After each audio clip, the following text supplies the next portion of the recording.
It's striking how a seemingly harmless hike can devolve into a nightmare, how one poor decision can fundamentally alter reality.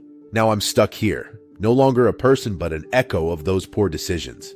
I wish we had just stayed home, but no, we had to go to that damn canyon. A simple weekend hike, just me, Sarah, and Max. Sarah needed a break from her toxic ex, who had been controlling and manipulative for years, leaving her emotionally drained. Max was working on sobriety, after years of battling a drinking problem that had cost him friendships and nearly his job. And I just needed an escape from the stress, work, bills, the endless cycle of adult responsibilities that felt like they were crushing me. Blue Ridge Canyon seemed perfect. It was known for its dramatic cliffs, winding trails, and a history of strange disappearances that locals whispered about. The vast landscape was both beautiful and imposing, with jagged rocks and shadowed crevices that seemed to hide secrets. The healing power of nature, Sarah said with a smile that was too optimistic. In hindsight, that optimism was doomed from the start.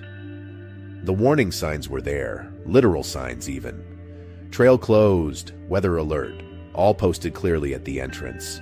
But Sarah was determined. She smiled at us, saying, "We got this," and Max laughed, that grin plastered on his face. What's the worst that could happen? Looking back now, that feels almost like a joke. A bad, cruel joke. The first hours were wonderful. We were carefree, laughing, feeling like nothing could go wrong. But we screwed up. We misjudged how fast the sun would set, and soon it was gone, disappearing behind the canyon walls without us even realizing. Darkness crept in quickly, and we still had a long way to go. Max got impatient. "Come on, let's keep moving," he said, stomping ahead like we were unstoppable. Sarah hesitated, saying she heard something in the wind, whispers. I brushed it off. "It's just the wind," I assured her. I was so wrong. We stumbled across an abandoned campsite, empty yet still warm. The smell of charred wood lingered, and a few items were scattered around. A half-empty water bottle and a pair of worn gloves. It felt like whoever had been there had left only moments before, as if they had fled in a hurry. Max shrugged it off. "Probably just some early hikers." But Sarah wasn't convinced. Her eyes kept darting around like she was expecting something to emerge from the shadows. The wind picked up, and that's when the voices started. It wasn't just the wind anymore. It was something more. Murmurs. Distant but distinct. Sarah clung to Max, but he shook her off, chuckling. "Ghosts of hikers passed, come on." But I felt it too, that sense that something was off. Then suddenly, a scream. A scream that echoed through the canyon like it was alive. Without hesitation, Max ran toward it. "Someone needs help!" he shouted, disappearing into the darkness. Sarah and I weren't that brave, or that foolish. Max didn't come back. We yelled for him until our voices cracked, but there was nothing. Then we heard his voice. "Don't follow me," it said, repeating over and over. But it was wrong. It sounded distorted, echoing strangely off the canyon walls, growing louder and softer, moving around us like it had a life of its own. Sarah was trembling, tears running down her face. "We shouldn't have ignored the signs," she kept whispering, her voice breaking. "Yeah, no kidding. We ran, just ran without direction. Every path twisted back on itself. Every turn led to a dead end. It was like the canyon was alive, actively working against us." Sarah kept whispering, "We shouldn't have ignored the signs," over and over again like a broken record. The voices grew louder, almost mocking us, repeating our words, Max's words, in distorted echoes. We were unraveling. Sarah tripped and twisted her ankle badly. We had to stop. She was sobbing, saying she could hear Max calling her. I tried to snap her out of it, but she wouldn't listen. Then, out of the corner of my eye, I saw something. Movement just beyond the shadows. It looked like Max. No, it wasn't him. It resembled him, but it was wrong, like a flawed copy. I pulled Sarah up, trying to move, but she kept looking back, calling for him.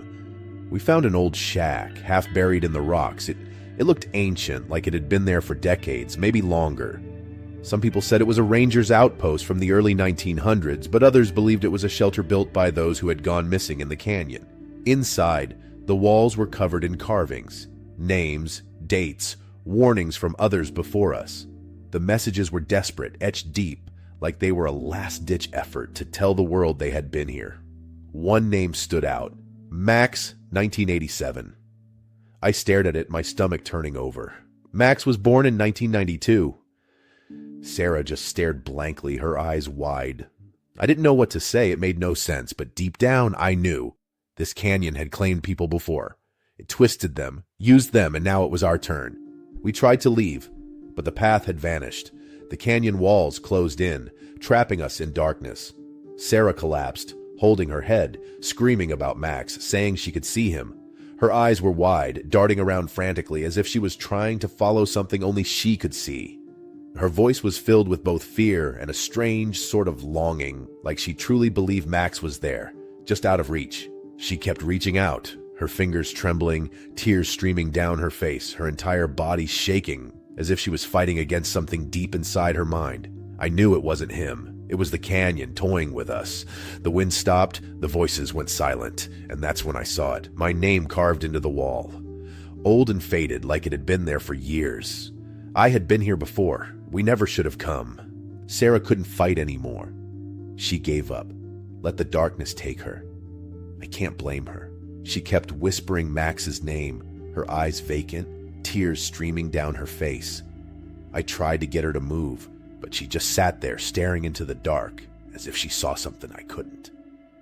It was like she had already accepted it. Maybe she knew there was no escape.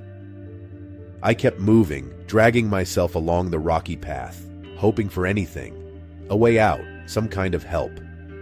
But the canyon walls just kept closing in, getting narrower until I could barely squeeze through. It felt like the canyon was alive, breathing along with me. The wind picked up again, and the voices came back. Familiar, mocking. They were our voices, distorted, repeating our fears, our doubts. I heard Sarah's voice, weak and broken, calling for Max.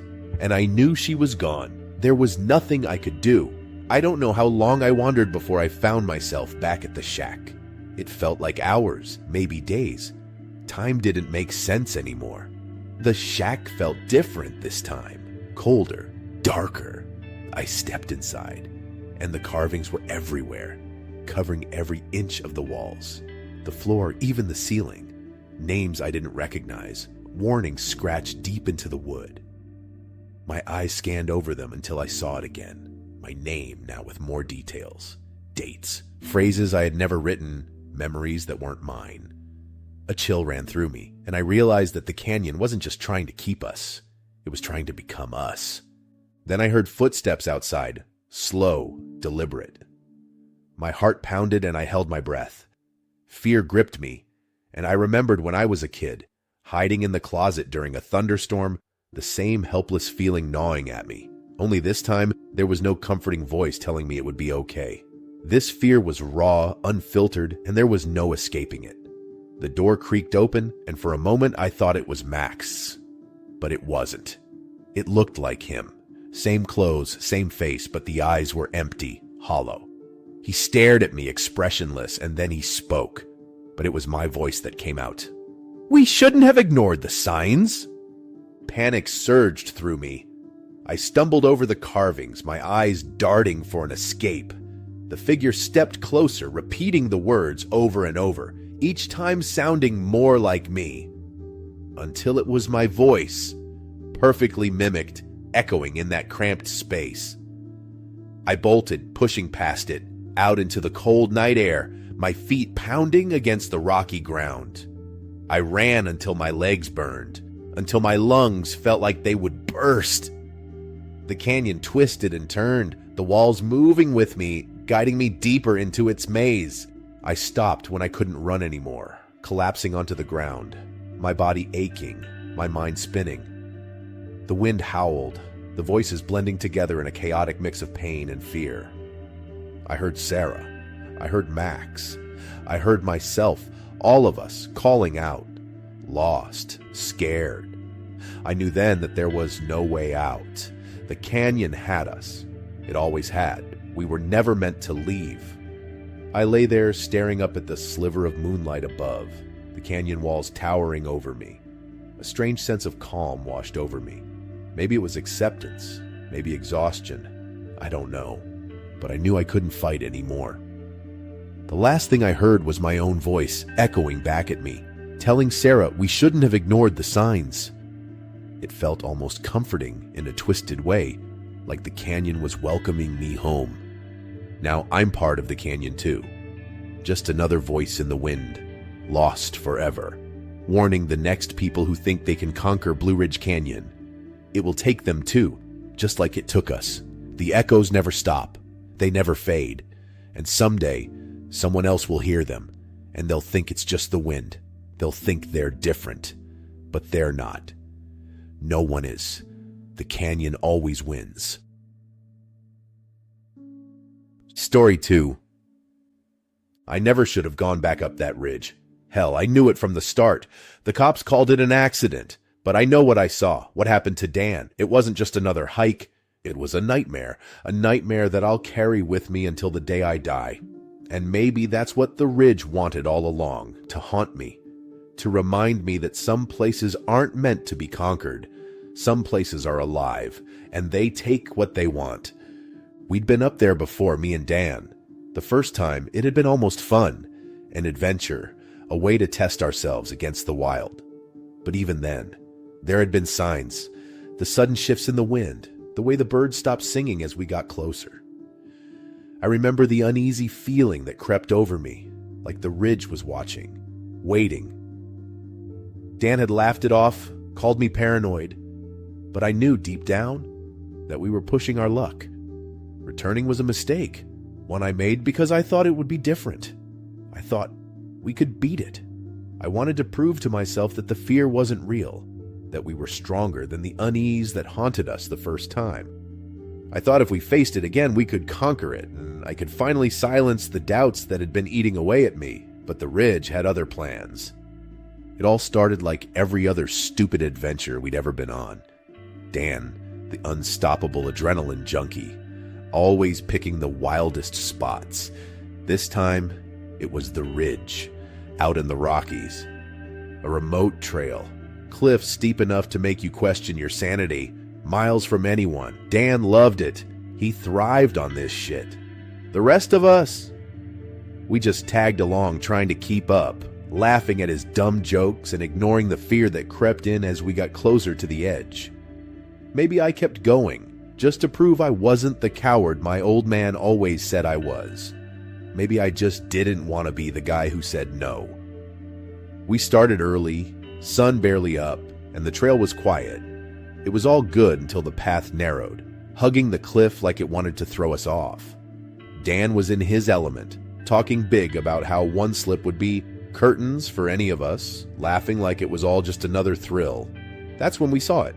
Footprints. Fresh ones. No one else was out there, and there shouldn't have been anyone ahead of us. It didn't make sense. I caught Dan glancing at the prints. His eyes narrowed, curious. But he shrugged it off, acting like it was nothing. He always did that. Brushed off anything that didn't fit his idea of fun, of adventure. Halfway up, we met this old guy coming down the trail. He looked like he'd been through hell, clothes dirty, face hollow. Dan tried to ask if he was all right, but the old man just shook his head, muttering under his breath, "The ridge doesn't like people." He was gaunt, his clothes torn and dirty, his eyes hollow and unfocused like he had seen things that broke him. His hands shook slightly, and there were bruises on his arms, like he had been fighting something or someone. Dan kept pushing, asking if he needed help, but the old man just stared at us, his eyes dark and empty. He finally shook his head, repeating, "The ridge doesn't like people." Then he added almost to himself, "I tried to warn them, but they didn't listen. No one ever listens." He limped away, his eyes haunted, disappearing into the trees. It was like he had been up there far longer than he should have, like something had kept him there and he had barely escaped. Dan laughed, called him a forest freak, and kept moving. Me? I felt that unease settle in my gut, like maybe we weren't supposed to be there. The way the old guy looked at us, like he knew something we didn't, it stuck with me. His words echoed in my head, getting louder with every step we took. When we reached the top, the trail split in two. One led around the ridge, the other into this dense, dark patch of forest. I told Dan we should take the safer path, stick to the open trail. But Dan was already heading for the woods, calling me a wuss for even hesitating. I followed, even though everything in me was screaming to turn around. And that's when it happened. 1 second, Dan was there, just a few steps ahead. And the next, he was gone. No sound, no struggle, just gone. It was like he had stepped off the trail and vanished into thin air. The forest swallowed him, like it was waiting for him all along. The air smelled damp and earthy, like rotting leaves, and the wind seemed to die completely, leaving only an eerie stillness. The trees creaked softly, and somewhere far off, I could hear the faint rustle of something moving. Too quiet, too deliberate. The silence wrapped around me, heavy and oppressive, making it feel like the whole forest was holding its breath. I called for him, my voice echoing through the silent forest. I doubled back, checked both paths, looked over the ridge. Nothing. Not a single sign of him. The whole forest felt wrong. Dead. Like it was holding its breath. I felt watched, like 1,000 unseen eyes were waiting for me to make a move. Memories of past hikes with Dan flooded back, his laughter echoing as he dared the world to challenge him. The way he'd always walked too close to the edge without a second thought. Fear gripped me in a way it hadn't before, like all those past moments had led us to this one, and I was powerless to change it. But I couldn't leave Dan. I kept pushing deeper into the woods, even though every bone in my body told me to run. I couldn't just abandon him, not without knowing what happened. The silence was deafening, the kind that pressed in on you, made you feel small and powerless. Then I found it, an old campsite, abandoned, the kind of place that shouldn't have been there. The fire pit had fresh ashes, though everything else looked ancient. My stomach twisted, and I started to back away, but that's when I saw it. A piece of Dan's jacket, torn and hanging from a branch. My heart stopped. How did it get here? Had he been here recently, or had something dragged him to this spot? Whatever took Dan, it was still out there. It was watching me. I could feel it. The weight of its gaze. The way the air felt heavy, suffocating. I knew I had to leave, but my legs wouldn't move. Fear had me rooted to the spot. I tried to find my way back, but it was like the forest had swallowed the trail. No markers, no clear path, just endless twisted trees. And that's when I saw the old man again. He was standing at the edge of the clearing, staring at me. But his eyes, they weren't right. They were empty, dark, like he wasn't even human anymore. He didn't say anything, just pointed back toward the ridge. I didn't trust him, but I didn't have a choice. Something told me that if I didn't follow, I'd end up like Dan, swallowed by the forest, another lost soul. I followed, stumbling through the trees until finally I saw the ridge again. And that's when I knew. The ridge wasn't just dangerous, it was alive. It didn't like people pushing its limits. Dan had been tempting fate for years, always pushing, always testing. And now the ridge had taken him. It wanted me too. I could feel it in the way the air seemed to close in around me, like it was daring me to take one more step. The old man had led me back, but not out of kindness. It was like the ridge was toying with me, letting me see just how close I'd come to being next. I ran. I ran like hell, faster than I ever thought I could. The old man was gone, the path ahead suddenly clear, like the ridge had decided to let me go. I stumbled back down, not stopping until I hit the parking lot, my heart pounding like it was going to burst out of my chest. The cops said Dan must have fallen, that it was an accident, but I know better. The ridge took him, And it let me go, but only because it wanted me to remember, wanted me to know that someday it might come for me too. I never went back to the mountains. I never hiked again. Adjusting to city life wasn't easy. I tried to lose myself in the noise, the crowds, the constant movement, but the memories wouldn't leave me. Every time I closed my eyes, I was back on that ridge, the wind howling, the forest closing in. I avoided parks, wooded areas, anything that reminded me of the mountains. Even in the heart of the city, I felt like I couldn't escape it. I still hear Dan sometimes in my dreams, calling me a wuss, laughing that stupid laugh of his. And I still see that old man, standing there with those empty eyes, waiting. The ridge doesn't forget, and neither do I. It's out there waiting for the next idiot who thinks they can take it on, and maybe, just maybe, it'll let them walk away. Or maybe it'll take them too, just like it took Dan. Some nights, I wake up in a cold sweat, feeling like I'm back there, standing on that ridge, the wind howling around me, the forest closing in. I can still see the footprints, the way they just stopped, like Dan had been plucked right off the face of the earth. I can hear the old man's voice, his warning echoing in my ears. The ridge doesn't like people. It wasn't just a warning, it was a promise. A promise that the ridge was always watching, always waiting. And it doesn't matter how far I run, how much time passes, it's still there, and it still wants what it's owed. I tried to tell Dan's family what happened, but they looked at me like I was crazy. The cops wrote it off, called it a tragic accident. They didn't see what I saw. They didn't feel the way the air changed, the way the forest seemed to breathe, to shift around us. They didn't see the old man, his hollow eyes, the way he moved like he wasn't really there. They didn't understand that the ridge had claimed Dan, that it had let me go only because it wanted a witness, someone to spread the story, to make sure people knew that some places aren't meant to be challenged. I think about Dan a lot, about how he never knew when to quit, never knew when enough was enough. He always had to push, always had to prove he was invincible. And maybe that's why the ridge took him. Maybe it got tired of his arrogance, of his constant defiance. Or maybe it just wanted to remind all of us that nature isn't something you can conquer. It's something you survive, if you're lucky. Sometimes I wonder if Dan's still out there, if his spirit is trapped on that ridge, forever wandering, looking for a way out.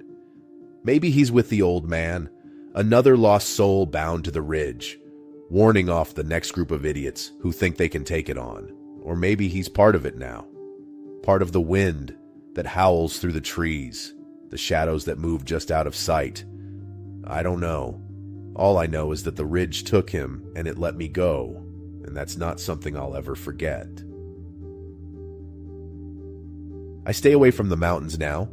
I move to the city, where the only ridges are the ones formed by skyscrapers against the sky. But even here, in the safety of crowded streets and concrete, I can feel it sometimes. The ridge, calling to me, whispering in the back of my mind. It's patient. It knows that one day I might slip, might forget the fear, the way my heart pounded as I ran for my life. And when that day comes, it'll be waiting, because the ridge doesn't forget, and neither do I.